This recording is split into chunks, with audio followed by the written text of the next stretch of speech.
निर्दूत करुणात्मने सालोकानां त्रिलोकानां यद विद्या दर्पणायते। पंच परमेश्वरी भगवान की 1008 श्री महावीर भगवान की, परम पूज्य आचार्य श्री आदि सागर महाराज की, आचार्य श्री महावीर कीर्ति महाराज की, आचार्य श्री विमल सागर महाराज की, आचार्य श्री तपस्वी सम्राट सन्मति सागर महाराज की, आचार्य गुरुवर सुंदर सागर महाराज की, अहिंसामय विश्व धर्म की, जिनवाड़ी माता की, माता की जय, संघ की जय। अलग अलग महापुरुषों का चरित्र अलग अलग गुणों से विभूषित होता है। इसी तरह से महावीर भगवान और दीपावली का संबंध है। कहा जाता है जब बचपन में पढ़ते थे, तमसो मां ज्योतिर्गमय और असतो मां सद्गमय, मृत्यो मां अमृतगमय। आपने भी शायद ये पढ़ा होगा। तो इसमें क्या बताया गया है कि हम अज्ञान के अंधकार से कहां चले, प्रकाश की ओर चले, ज्योति की ओर चले। इसमें क्या समझ में आता है? पहले तो बचपन में कुछ नहीं समझ में आता, लेकिन अब समझ में आता है कि ये पॉजिटिव थिंकिंग है। क्या है?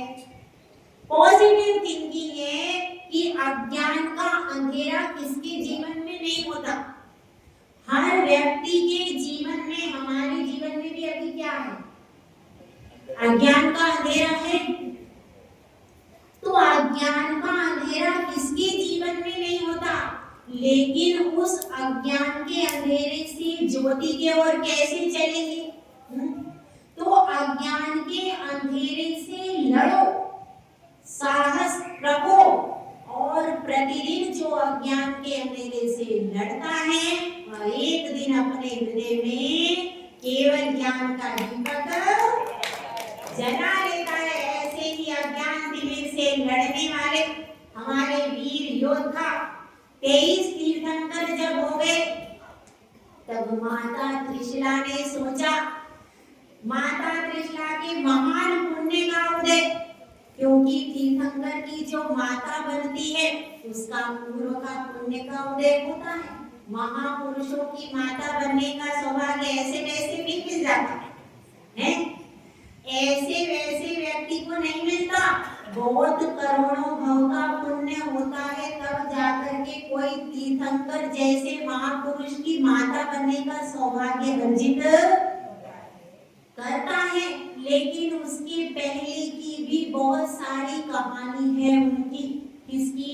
सबसे ज्यादा संघर्ष अगर किसी ने किया है तो केवल दो। कौन? एक आर्षा और एक महावीर। बाकी इतने तीर्थंकर में इतना संघर्ष किसी के जीवन में नहीं है। क्यों? और सबसे ज्यादा पार्श्वनाथ भगवान तो स्टेबिलिटी रहे। स्टेबिलिटी मतलब स्टेबल रहे, वो स्थिर रहे अपने स्वरूप में। वो जब हाथी की पर्याय से उन्होंने जब उत्थान शुरू किया तो वे उत्थान ही करते हैं। तो एक लाइन पर यदि आप बने रहते हैं, क्या कहते हैं जब अपन फोन लगाते हैं और लाइन नहीं मिलती, लाइन पर बने रहो। अगर अपन लाइन छोड़ के चले जाएंगे तो कभी भी बातचीत नहीं हो सकती।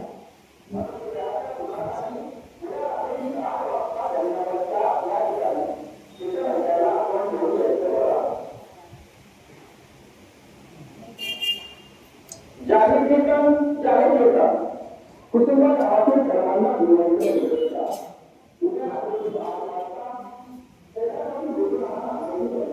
तो पार्श्वनाथ भगवान ने तो समता की, धैर्य की, साहस की एक स्ट्रेट लाइन को फॉलो किया और उसी लाइन पर हाथी की पर्याय से वो ऊपर ऊपर ऊपर चढ़ते चले गए। तो एक लाइन आपने पकड़ ली और उसी लाइन पर ऊपर ऊपर चढ़ते रहो तो ज्यादा मेहनत नहीं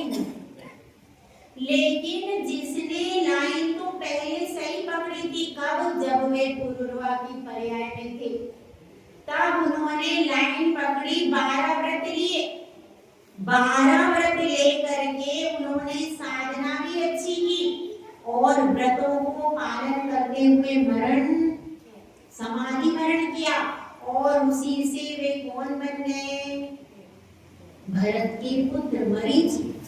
यहाँ तो वो ऊपर ऊपर चढ़े, लेकिन मरीचि बन करके अहंकार आ गया, मान दशा ऐसी आई कि वो अनंतानुबंधी मान हो गई और मिथ्यात्व में खींच करके ले गई। बस इतना ऊपर चढ़ करके फिर से नीचे की ओर आ गई, जैसे कोई आकाश में चढ़ा हो, स्वर्ग में गए थे वो 12 व्रत लेने के बाद, जैसे कोई ऊपर आसमान से चढ़ा हो और तुरंत भूमि पे गिर गया। ये मिथ्यात्व इतना खतरनाक है कि तुरंत आपको फेंक देता है दुर्गतियों में। उसके बाद और एक बार बुरी आदत लग जाए तो छूटने में समय ज्यादा लगता है। अब पहले तो इतना बढ़िया सानिध्य था कि जिससे बढ़कर के सानिध्य दूसरा मिलना मुश्किल असंभव था। स्वयं आदिनाथ भगवान जिनके दादाजी भरत जैसे तीर्थंकर 100 पुत्र मोक्ष में चले गए, भरत बाहुबली जैसा ऐसा उत्तम वंश, लेकिन उत्तम वंश में भी क्या हो गया, उत्तम वंश में भी ये अमृत का बीज वो नहीं पाए और वहां से फिर ये सीधे सीधे लाइन इनकी नीचे को चली गई। ग्राफ बनाया कभी, उसमें लाइन कुछ अपन यूं ऊपर चढ़ दिए, फिर लाइन नीचे। अब इनका भी ग्राफ ऊपर चढ़ा था, मरीचि तक तो सब सही था, फिर मरीचि की पर्याय में जैसे ही मुनि पर छोड़ करके मिथ्यात्व में आए और मिथ्या दृष्टि हुए, तब क्या हो गया, वो लाइन नीचे की ओर आती चली गई और उसके बाद वे कई भवों तक मिथ्यात्व में पड़े रहे, नरक में भी चले गए, नरकों में चले गए, क्योंकि मिथ्यात्व में जाने के बाद सीधी एंट्री आपकी कहां पर, नरक और विभूति। ये उसका फल है मिथ्यात्व का। तो वह कुछ पर्याय उन्होंने मनुष्य की भी और उसके बाद ज्यादातर मिथ्या दृष्टि ही बने रहे, साधु भी बने लेकिन मिथ्यात्व सहित साधु बने, इसीलिए उत्थान नहीं कर पाए। उसके बाद ऐसे वो लाइन नीचे आती रही। अब जब नीचे आती रही तो फिर सिंह की पर्याय तक पहुंच गए। कहाँ तो इतने उत्कृष्ट थे और कहाँ से, तो वहां पर शेर की पर्याय तक पहुंच गए। अब शेर की पर्याय में एका मुनि पुढे दो, एका सिंहा पुढे दोन मुनी बैसले, त्याला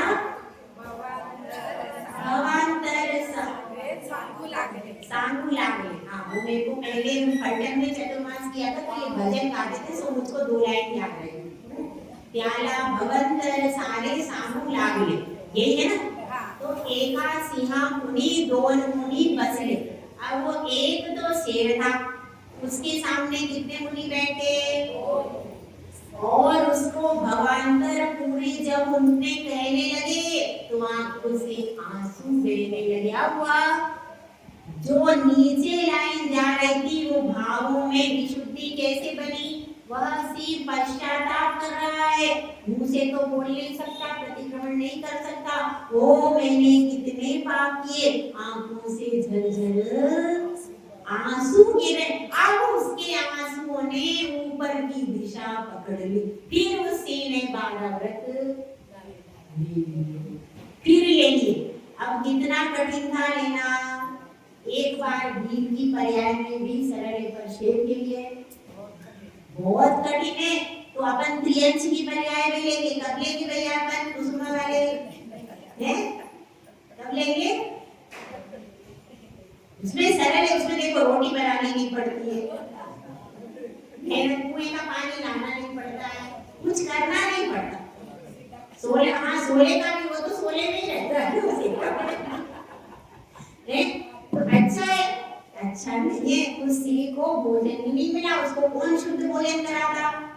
कुशुला जी होती तो करा देती शुद्ध भोजन तो इसी को। एक महाराज है, एक वनराज है, ठीक है, तो उनको करा देती, मगर पता ही नहीं चला कौन जा सकता है उसके पास भोजन देने, अगर कोई देता तो कर भी लेते, लेकिन किसी को इतना पता ही नहीं। मुनिराज तो आकाश में उड़ गए, उसके बाद पालन कैसे करें? तो सूखे पत्ते खा खा करके उस वनराज ने भूख मिटाई, पर इतना बड़ा उसका शरीर कैसे चले? क्या हुआ?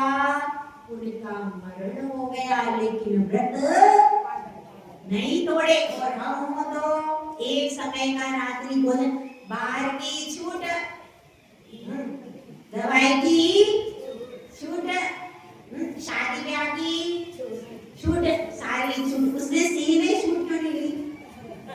उसको इतनी समझ नहीं थी, वो समझदार थोड़े था, हम समझदार है तो हम छूट लेते। अगर आप लोग छूट को छोड़ दोगे तो दुर्गति से आपकी क्या हो जाएगी? छूट हो जाएगी। देखिए, अब वहां से प्राणों को छोड़ देता है, व्रतों के साथ में रहता है, लेकिन व्रत को नहीं छोड़ता है। फिर क्या होता है? और उसको पूर्व भवांतर से सारे व्रत याद आ गए। कैसे आ गए? भवांतर कहे ना उसके, तो उसने पहले भी व्रत लिए थे, तो उसको सारे व्रत याद आ गए, तो इसलिए उसने सारा पालन किया जो व्रतों का स्वरूप है। ये व्रत आज के नहीं है, अनादि काल के हैं। ये श्रावक और साधु के जो मूल गुण अनुव्रत आदि गए, ये आज के क्या? अनादि काल से चले आ रहे हैं। तो अब क्या होता है? उसके बाद से वह फिर उत्थान की तरफ बढ़े, फिर वहां से मर करके तुरंत स्वर्ग में चले गए, सिंह केतु बन गए। फिर उसके आगे वो उत्थान ही करता रहा जीव, फिर उस जीव ने पीछे मुड़ करके नहीं देखा। ऐसे उत्थान के मतलब एकदम लाइन नीचे आ गई, नीचे से ऊपर एकदम छलांग मारना सरल काम नहीं। उसी ने ऐसे ही किया, कहाँ 12 व्रत और कहाँ वो शेर, लेकिन उसने मेहनत, कितनी मेहनत की नहीं? तो ऐसी पुरुषार्थ, महान पुरुष ही इतना पुरुषार्थ कर सकते हैं, कि नहीं? अपन नहीं कर सकते, अपन मनुष्य पर्याय में व्रत ले लिया, अपना त्रियंच में शेर बन के ऐसा करना संभव नहीं, ठीक है। तो अब क्या हुआ? अब लाइन आगे बढ़ी और फिर उसके बाद वो लाइन पर बने रहे, फिर उन्होंने लाइन नहीं छोड़ी, फिर प्रकाश की ओर जाते रहे, अंधेरे से लड़ते रहे और आखिरकार फिर उन्होंने क्या किया? फिर नंद की पर्याय में छत्रपुर नगर आता है और छत्रसाल नगर भी आता है। छत्रपुर और छत्रसाल आया है उसमें उत्तर पुराण में, छत्रपुर भी आता है, जो मैंने महावीर पुराण पढ़ा था गलवानी में, उसमें छत्रपुर। तो वह उस नगर में नंद राजा की पर्याय में तीर्थंकर प्रकृति का बंध कर दिया। और फिर आगे की कथा तो आप सबको मालूम है, कैसे रानी त्रिशला के गर्भ में आए और पंच कल्याणक उत्सव हुए। तो उनकी बहुत सारी विशेषताएं हैं। पहली विशेषता क्या है कि वे अंतिम तीर्थंकर थे, अंतिम तीर्थंकर थे, और हमारे पास जो भी जिनवाणी है उन्हीं की देन। 60,000 प्रश्न आप देख लीजिए, हर जिनवाणी में लिखा रहता है। महावीर भगवान के समोसरण में गए, श्रेणी राजा से पूछा, सब प्रतिमान योग में आपको मिलेगा। और ये कर्मकांड आदि जो हैं, ये तो कैसे हैं? ये तो सिद्धांत ग्रंथ बाद में आचार्यों ने लिखे, तो ये भी उनकी दिव्य देशना से ही निकला है, क्योंकि अंग का ज्ञान धीरे धीरे क्षीण हो गया, तो धरसेन आचार्य ने इसको लिपिबद्ध किया यह सब है। तो अब क्या बात है, यह सारा जो है वो महावीर भगवान की देशना ही है। उसके पहले की देशना तो विलीन हो गई, उपलब्ध नहीं है। तो यह जितना भी अपने को जिनवाणी किसका उपकार है, महावीर भगवान का उपकार है। और दूसरी बात, दूसरा क्या है कि उन्होंने पहले वैसे तीर्थंकर रहे हैं जिनके समय में क्या हुआ कि बेड़ियां डली हुई हैं और चंदना द्वार पर खड़ी है और किसी की तीर्थंकर का ऐसे प्रमाण नहीं हुआ क्या? हालांकि उनका पहला आहार राजा कुल के यहाँ हो चुका था। चंदनपाला का क्या है, चंदनपाला का उद्धार करने के लिए वो आए थे उस नगरी में। कौन सी नगरी थी वही बताइए? मृगावती का विवाह कहाँ हुआ था? गलत, कौशाम्बी नगरी। कौशाम्बी नगरी में उनकी मौसी मृगावती का विवाह जहाँ हुआ था वहीं रहती थी ये भद्रा सेठानी। मतलब जहाँ उसकी सगी बहन रानी है उसी के नगर में चंदना को बंदी बना करके रखा। और जब आहार होता है तब वह आती है और देखती है कि अरे मेरी बहन यहाँ पर है। देखो, जब पाप कर्म का उदय आता है तो सभी संबंधी पास में होने के बाद भी संकट को दूर नहीं कर पाते। तो अब क्या होता है, तो वह चंदना का दृष्टांत ऐसे दुखियों को तारने वाले कौन थे? महावीर भगवान। उस समय पर उन्होंने चंदना का उद्धार किया, उसको बेड़ियों से मुक्त किया और इससे क्या हुआ, दुखी व्यक्ति का उन्होंने क्या, वो उनकी मौसी है ऐसा उनका भाव नहीं था, लेकिन वो कष्ट में थी और उसके परगान के भाव थे। तो ये बड़े बड़े राजा लोग, सेठ लोग परगान कर रहे, लेकिन भावों की विशुद्धि गहरी किसके थी? चंदना। वो चंदना की ऐसे भावों की विशुद्धि थी कि महावीर मुनिराज उसी की तरफ चले आए। ये उनकी विशेषता है कि उन्होंने उद्धार किया। और देखिए, जितने भी तीर्थंकर हैं, कोई भी किसी के भी गणधर को लेने के लिए इंद्र को नहीं जाना पड़ा, लेकिन इनके गणधर को लेने के लिए इंद्र को जाना पड़ा। 66 दिन तक इनकी दिव्य ध्वनि नहीं गिरी। यह सारी चीजें किसके साथ है? केवल महावीर भगवान। बहुत सारी चीजें इसमें हैं, उनकी जीवन की बहुत सारी घटनाएं। जब हम ये लेते महावीर अष्टक लेते हैं तब हम महावीर भगवान के जीवन की एक एक घटना उसमें सुनाते हैं। उसका थोड़ा सा सारांश आज आपको सुना रहे, क्योंकि दीपावली है, निर्वाण उत्सव है और कल निर्वाण उत्सव का विशेष ध्यान अपन करेंगे। निर्वाण में कौन कौन जाता है देखते हैं। तो कल दीपक के द्वारा, दीपक का ही ध्यान होगा, पूरा दीपक के ऊपर ही होगा और दीपक का पूरा अपन क्या करेंगे, दीपक के ऊपर ध्यान करेंगे। ठीक है, उसमें महावीर भगवान भी होंगे और आप क्या करेंगे कल देखना है इस चीज को। तो आज अपन ये सुन रहे हैं कि उनके गुण कितने महान हैं, उनके जीवन में इतने उतार चढ़ाव हुए और फिर अहिंसा परमो धर्म का जयकारा सबसे पहले महावीर भगवान ने लगाया। 23 तीर्थंकरों को लगाने की जरूरत नहीं पड़ी। क्यों? क्योंकि उस समय इतना बलि प्रथा और हिंसा का जोर नहीं था, जियो और जीने दो की जरूरत नहीं थी। उन्होंने तो विवाह भी नहीं किया। माता पिता से कहा कि हिंसा का तांडव हो रहा है माता, इस समय पर मैं भांगरे डालूं ये तो हो नहीं सकता है, मुझे तो अभी हर जीव की रक्षा करनी है, मुझे तो रक्षा का पर्पस पूरा करना है, इसीलिए मैं विवाह का पर्पस पूरा नहीं कर सकता। ऐसे अहिंसा का शंखनाद करने वाले अगर कोई तीर्थंकर थे तो महावीर भगवान। बहुत सारी उनके है जिनकी मात्र भक्ति से वह मैडम भी देव बन गया। केवल भावना से मुझे समोसरण में जा रहा था, उछल उछल के जा रहा था, लेकिन पहुंचा ही नहीं। बीच में क्या हो गया, मरण हुआ। लेकिन तुरंत उनकी मात्र भावना से वह देव पर्याय को प्राप्त हो गया। ऐसे जो हमारे अंतिम तीर्थंकर, अंतिम शासन नायक महावीर भगवान है, उनका भी स्मरण जब भी करते हैं तो हमारी वाणी पावन हो जाती है।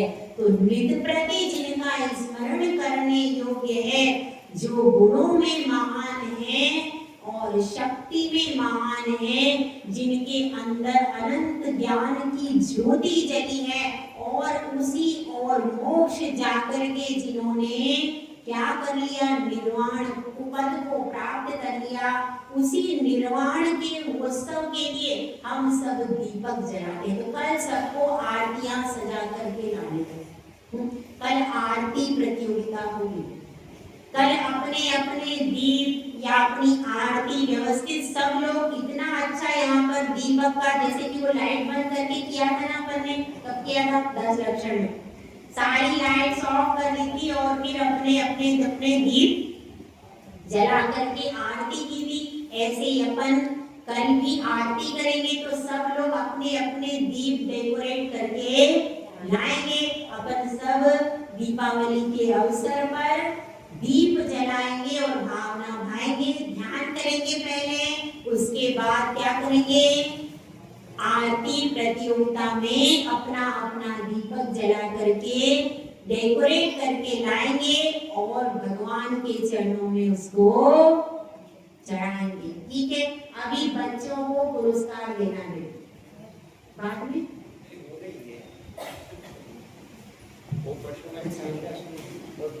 ठीक है, ये बच्चे देखो सामने बैठे, इन्होंने पटाखे जलाने का त्याग कर दिया भाई बच्चों ने। ठीक है, बच्चों के लिए ताली बजाओ। छोटे